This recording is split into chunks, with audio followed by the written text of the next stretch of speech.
I am a discreet gay and pinagkalat ng coworker ko ang status ko. Ano ang pwede kong ikaso sa ginawa niya? Nako, Baka violation ng Safe Spaces Act? Attorney pwede. Joey? Violation Pwede? of Safe Spaces Act, Mm. oo. Kaya lang, inisip ko yung elements ng Violation of Safe Spaces Act. Kasama ba dun yung Discriminate siya because of, yung by virtue of his... yung gender preference? Hindi ako masyadong familiar dun. Pero, slander iniisip ko eh. Kasi, kung gusto mo namang manatiling hindi out, at ipinaglalaban mo na ikaw Ano ba yan? Inunahan ka pa. lalaki at hindi Oo. gay. So, yun ang gusto mong remedy. Kumbaga, yun ang reprieve na gusto mo. Di ba, Attorney M? Pwede siya mag-file. Worst case, no, you can always file a case for damages. Ayun. Diba? Kasi na you endured sleepless nights, no? You experienced humiliation at work, di ba?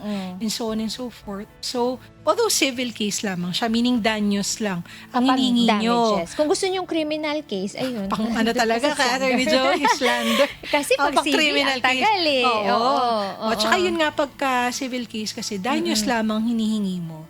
Kasi nga, when you say kasi violation ng Safe Spaces Act, dapat ikaw ay na-discriminate or ginawan ka ng masama by virtue of your sex. Kailangan no? mong i-prove na ikaw na-discriminate. Oo. Or halimbawa, Kung- pinagtatawanan ka Oo. dahil ikaw ay gay. Yan. Okay. So, for Kaso example, naman, open-minded naman na yung mga tao ngayon. Baka naman kasi tinanggap ka ng iyong mga coworkers, ayaw mo nga lang aminin.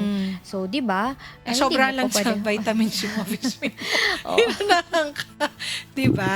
So, yun. Again, you have the option to file a criminal case, which is slander. Or pwede nga mag-file na lang ng case for damages. No? Oo.